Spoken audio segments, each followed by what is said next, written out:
Students, आज के इस क्लास में हम लोग स्ट्रिंग के बारे में थोड़ा और डिटेल में समझेंगे। स्ट्रिंग एक नॉन प्रिमिटिव डेटा टाइप है। स्ट्रिंग एक क्लास है जिसमें हम लोग स्ट्रिंग टाइप डेटा स्टोर करते हैं। स्ट्रिंग का मतलब होता है group of characters enclosed in double quotation mark. उदाहरण के लिए जैसे हम देखिए, किसी भी चीज को हम डबल कोटेशन मार्क के अंदर जब रखते हैं, इसे डबल कोटेशन मार्क कहा जाता है, तो ही स्ट्रिंग कहलाता है। या अक्षरों के समूह को हम लोग स्ट्रिंग कहते हैं। एक अक्षर जब होता है, जैसे देखिए, एक अक्षर जब है तो इसे हम लोग स्ट्रिंग नहीं कहते हैं, इसे एक अक्षर मात्र कहते हैं। This is a character type data which is enclosed in single quotation mark. ये कैरेक्टर टाइप डेटा हो गया, ये स्ट्रिंग टाइप डेटा हो गया। इतना बेसिक जानकारी मैं ये मान के चल रहा हूँ कि आप लोगों को है। कुछ और बातें जो आपको जानना चाहिए स्ट्रिंग के बारे में, वो यहाँ मैंने स्क्रीन में आपके सामने दिख रहा होगा। ये सब जरूरी बात है। पहला बात, string objects can be constructed in number of वे माने स्ट्रिंग कंस्ट्रक्टर जो है, स्ट्रिंग एक क्लास है तो क्लास में कंस्ट्रक्टर्स होते हैं। तो कई तरीके के कंस्ट्रक्टर्स हैं जिनके माध्यम से हम एक स्ट्रिंग ऑब्जेक्ट बना सकते हैं। ये भी हम लोग एक उदाहरण में जरूर देखें। दूसरी बात है, string object once created we can not change characters in it. मतलब अगर हमने एक बार कोई स्ट्रिंग बना लिया, for example string S is equal to A B C, अब इसमें हम कोई बदलाव नहीं कर सकते। यही इसमें लिखा हुआ है, यही स्ट्रिंग के बारे में आपको जानना। आपको एक बार में सुनकर लग रहा हो कि ये तो अजीब बात है, क्यों नहीं बदलाव कर सकते। यही सिस्टम है, आप इसमें नहीं बदलाव कर सकते, ये आपको जानना है। Once created you can not change characters, इनमें अक्षरों का बदल नहीं सकते। तो क्या कर सकते, to make changes we need create different string every time but original string remain unchanged. अगर आपको कोई परिवर्तन करना है तो आप कोई दूसरा स्ट्रिंग बना लीजिए। पुराना स्ट्रिंग या जो एग्जिस्टिंग स्ट्रिंग है उसमें बदलाव नहीं हो सकता है। आपको बदलाव अगर करना ही है तो फिर या तो पुराना वाला हटाना पड़ेगा या फिर आप एक नया स्ट्रिंग बना लीजिए बदलाव के साथ। तो ये सुन के आपको लग रहा होगा कि ये तो भाई अजीब बात है, ऐसा नहीं होना चाहिए। तो जब आप बात की गहराई को समझेंगे तो आपको ये पता चलेगा कि this is because such type of strings can be implemented more efficient। ऐसे स्ट्रिंग्स को इंप्लीमेंट करना ज्यादा एफिशिएंट होता है। एफिशिएंट का मतलब होता है ऑप्टिमल। आई मीन स्ट्रिंग एक अलग तरीके का डेटा टाइप है, तो इसका इसका मेमोरी एफिशिएंसी बरकरार रहे, चीजों को ज्यादा अच्छे तरीके से हम यूज कर सके, इसके लिए ऐसा इसे बनाया गया है। ये आप जब धीरे धीरे इसे और बेहतर तरीके से समझेंगे तो इस बात की गहराई को समझ पाएंगे। फिलहाल यही है कि अगर आपने कुछ बना लिया तो अगर आपको कुछ बदलाव चाहिए, आप एक नया स्ट्रिंग बना लीजिए। ये ऐसा इसलिए है क्योंकि ऐसा करना ज्यादा एफिशिएंट, ज्यादा बेहतर है। ये मैं नहीं कह रहा हूँ, एफिशिएंट है। एफिशिएंसी का मतलब होता है कि मेमोरी है या प्रोसेसर है, ये सब ज्यादा अच्छे से यूज किया जा सकता है इस तरीके का अप्रोच में अगर हम जाते हैं स्ट्रिंग में। तो ये बात एक बार में समझने लायक नहीं, धीरे धीरे समझ पाएंगे। मगर आपके पास एक विकल्प है कि अगर आप ऐसा स्ट्रिंग चाहते हैं जिसे हम मॉडिफाई कर सके, यानी कि नए अक्षरों को जोड़ सके या कुछ और कर सके, तो उसके लिए हमारे पास व्यवस्था है। अलग एक क्लास ही है, स्ट्रिंग बफर या string builder. So in Java, string buffer and string builder are classes which can be used for creating modifiable string। ठीक है, इनका इस्तेमाल आप करके वैसा स्ट्रिंग जैसा आप सोच रहे थे कि अगर होता बदलाव कर सकते तो अच्छा होता, ये आप बना सकते। इनके बारे में भी हम लोग बाद में देखेंगे, फिलहाल ये है। तो जैसा कि यहाँ पर मैंने आपको बताया कि string object can be constructed in number of ways, यही मैं आपको आज के क्लास में एक डेमोन्स्ट्रेशन के साथ समझाना चाहता हूँ। ये देखिए, ये एक प्रोग्राम मैंने बनाया है। इसमें आप देखिए कि अलग अलग तरीके से स्ट्रिंग्स को यहाँ पर इम्प्लीमेंट किया जा रहा है, अलग अलग कंस्ट्रक्टर्स के माध्यम से, अलग अलग तरीकों से। ध्यान से देखिए, इस प्रोग्राम को एक बार में ऐसे देखिएगा तो बहुत दिक्कत हो। पहला फर्स्ट तरीका, जैसे स्ट्रिंग S1, मैंने एक स्ट्रिंग वेरिएबल लिया। ये एक स्ट्रिंग वेरिएबल क्या है? ये एक स्ट्रिंग क्लास का ऑब्जेक्ट है। अब आप देखिए कि जैसे हम ऑब्जेक्ट बनाते हैं उसी तरीके से हम इसे भी बना रहे हैं, string S1 equal to this. तो अभी इसमें मैं क्या फीड कर रहा हूँ या इस वेरिएबल में क्या डाल रहा हूँ? Nothing, it has nothing in it. अगर हम इसे आउटपुट भी कराएंगे देखेंगे कि इसमें कुछ भी स्टोर नहीं है, खाली है। दूसरा तरीका देखिए, मैं इसे रन करा के भी आपको दिखाऊंगा। पहले आप देख लीजिए ओवरव्यू कि ये क्या कैसे काम कर रहा है। ये है कैरेक्टर एरे। कैरेक्टर एरे ऐसे ही बनता है। एरे क्या है ये जानने के लिए आप एरे से रिलेटेड वीडियो देख लीजिए, आपको ये समझ में आ जाएगा। और फिलहाल एरे क्या है ये हल्के में आपको समझ में आए इसके लिए मैं एक छोटा सा उदाहरण देकर आपको समझा देता हूँ। मान लीजिए कि ये रैम है। रैम का नंबरिंग मान लीजिए 1 से शुरू हो रहा है और इस तरह से ये बहुत सारा रैम है। ये एवरी बाइट रैम का, ये byte byte number 1, byte number 2 ऐसे। ये रैक मुझे रैक जो मेमोरी सेल होता है वो है। अब मान लीजिए कि हम ऐसा कुछ बना रहे हैं, कैरेक्टर CH2। ये CH2 वेरिएबल का नाम है। एक सेकेंड। CH2 एक वेरिएबल का नाम है और यहाँ पर ये जो ब्रैकेट लगा हुआ है ये बतलाता है कि ये एक नॉर्मल वेरिएबल नहीं है, ये एक एरे वेरिएबल है। एरे के बारे में फिर से मैं बता दूं, एरे का बेसिक समझने के लिए आप वीडियो अपलोडेड है। ये जावा टॉपिक वाइज में भी हो सकता है और जावा डाउट क्लियरेंस प्लेलिस्ट में भी है, आप देख सकते हैं। तो हम जब एरे बनाते हैं तो ये एक तरीका है एरे बनाने का, और भी तरीके हैं मगर ये एक तरीका है। तो इससे होता क्या है ये आप समझिए। देखिए ये समझ लीजिए कि रैम है। जब हमने CH इस तरह से लिखा, ब्रैकेट बनाया, तो वो समझ गया कि भाई ये तो एरे बनने जा रहा है। अभी क्या होगा कि ये बाइट समझ लीजिए या मेमोरी सेल है। तो CH रैम में कहीं पर भी जहां भी खाली जगह है वहां पर वो मान लेते हैं, रैंडमली यहाँ पर ले ली। CH0 पहले बना, फिर CH1 बनेगा और CH2 बनेगा। ये क्यों बनेगा? क्योंकि हमने 3 अक्षर यहाँ पे लिए हैं। तो CH0 पे चला जाएगा हमारा A, CH1 पे चला जाएगा B और CH2 पे चला जाएगा C। इसे ही एरे कहते हैं। एरे क्या है? होमोजेनियस डेटा का एक सीरीज होता है, collection of homogeneous data stored in series.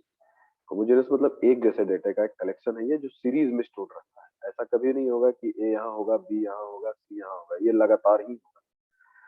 Although character type data RAM में 2 बाइट जगह लेता है, बट मैं सिंप्लिसिटी के लिए एक एक बाइट ही ले रहा हूँ। In Java character data type take 2 bytes, 2 byte जगह वो लेता है, एक अक्षर। क्यों? क्योंकि उसे यूनिकोड भी समझना होता है। हाँ, तो आप समझ पा रहे होंगे कि जब हम कैरेक्टर का एरे बनाते हैं, जो कि हम इस तरह से भी बना सकते हैं, रैम के अंदर उसको इस तरह से असर डालता है। अगर हम यहाँ अक्षरों की संख्या बढ़ाएंगे, जो कि हमने अगले एग्जाम्पल में लिया भी है, तो आपको वहां पर जब पहुंचेंगे तो बताएंगे, तो ये बढ़ेगा, अपने आप बढ़ेगा। तो ये देखिए स्ट्रिंग S2 जब हम लिख रहे हैं, न्यू स्ट्रिंग CH2। CH2 कौन है? ये।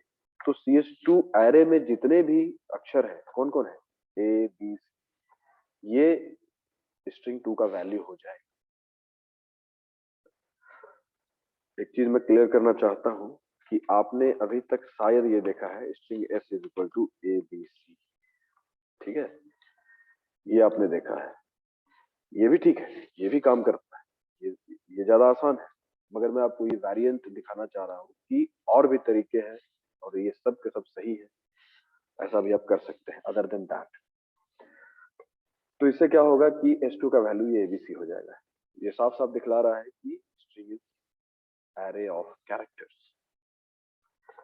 तीसरा तरीका देखिए, जैसे यहाँ देखिए वही चीज है, यहाँ इस बार CH3 है, ABCDEF तक जा रहा है।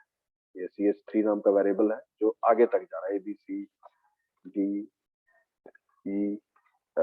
ओके, अभी मैं सिर्फ इंडेक्स लिख दे रहा हूँ। इंडेक्स 3 है, इसका 4 है, इसका 5 है।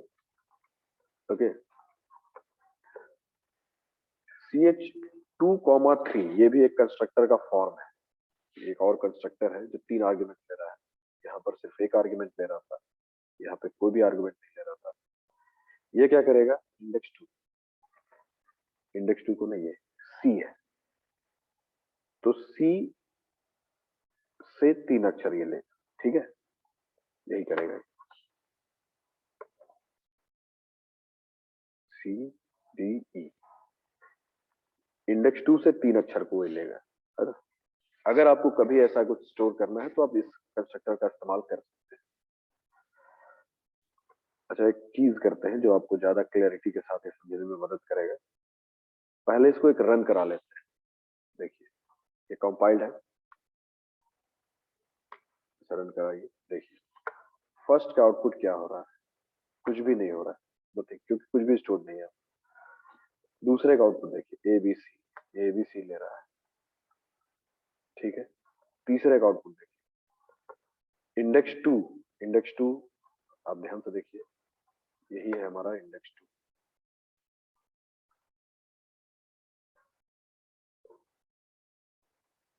देखिए इंडेक्स 2 में क्या है, सी है, उससे 3 अक्षर कौन कौन है, सी डी और ई।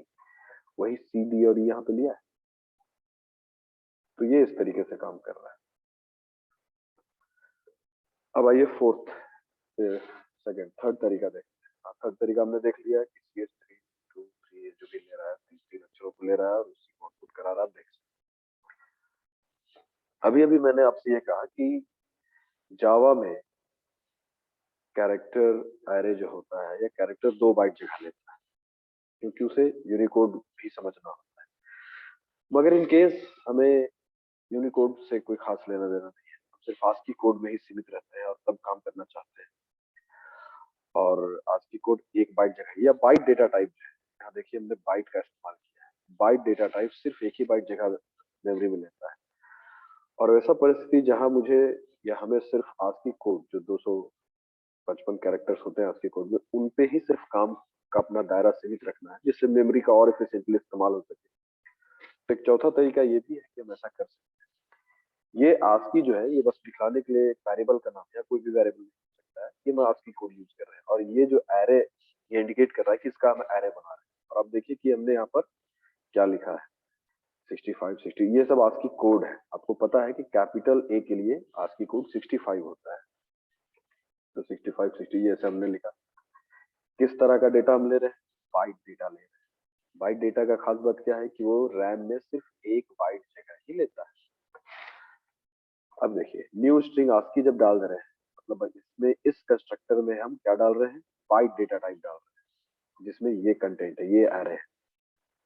तो अब क्या कर रहा है, देखिए यहाँ पर S41 का क्या वैल्यू, S41 मतलब चौथा केस का पहला केस है ना? ये ABCDEF तक देखते हैं, क्यों, क्योंकि ये A है, ये B है, ये C है, ये D है, ये E है, ये F है, इसलिए ऐसा लिया। अब इसी का दूसरा वेरिएंट देखिए,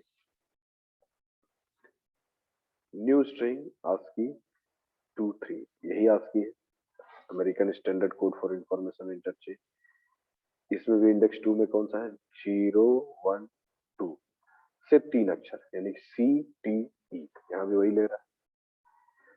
तो इस तरह से आपने देखा कि स्ट्रिंग को हम कितना अलग अलग तरीके से इनिशियलाइज कर सकते हैं, कितना अलग अलग इसमें कंस्ट्रक्टर है, इसके अलावे और भी है। तो उम्मीद करते हैं कि यहाँ तक आपको समझ में आ रहा होगा। अगर नहीं समझ में आ रहा है तो आपको थोड़ा प्रैक्टिस करने की जरूरत है। प्रैक्टिस करिए, चीजों को समझने का प्रयास करिए, जरूर समझना है।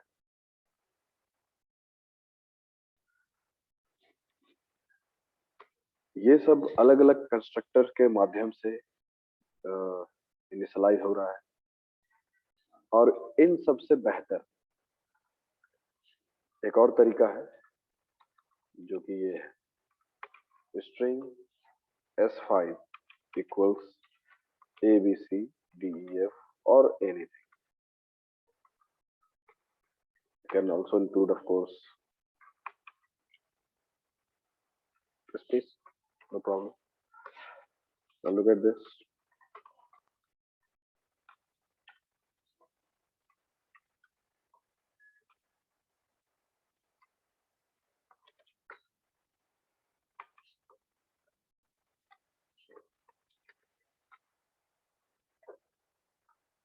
इसे एक बार कंपाइल करा लेते हैं हम और रन करा लेते हैं। देखिए ये सबसे सिंपल तरीका है और ये सब भी तरीका है, तो एक अच्छे प्रोग्रामर को सब जानना चाहिए। इसमें एक एक्सपेरिमेंट करके मैं दिखलाना चाहता हूँ आपको। एक स्टूडेंट ने पूछा है कि अगर यहाँ पर INT लिख देते हैं तो क्या होगा। तो देखते हैं क्या होता है।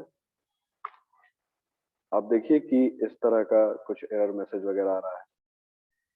ये कह रहा है कि no suitable constructor found for string INT।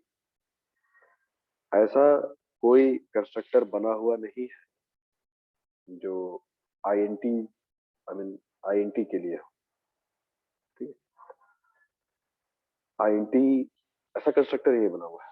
बहुत सारा कारण हो सकता है कि एक ये 4 बाइट जगह लेता है, इंटीजर और कैरेक्टर 2 ही बाइट जगह लेता है, तो इसलिए ये करना उचित नहीं होगा। ऐसा बना हुआ है क्योंकि ऑलरेडी जितना व्यवस्था है उतना काफी है चीजों को करने। इसको सॉर्ट करके देखते हैं। सॉर्ट 2 बाइट जगह लेता है, इसको भी ट्राई करके देखते हैं। इसमें भी परेशानी है। इसका कहना है कि भाई ऐसा कंस्ट्रक्टर नॉट एप्लीकेबल, या ऐसा कंस्ट्रक्टर कंस्ट्रक्टर का ही लोचा है। तो बेहतर है कि इसे आप या तो कैरेक्टर मोड में ही रखिए या फिर ज्यादा से ज्यादा बाइट मोड में रखिए, तो आपको कोई परेशानी नहीं है। तो इस क्लास में हमने देखा बेसिक ऑफ स्ट्रिंग्स।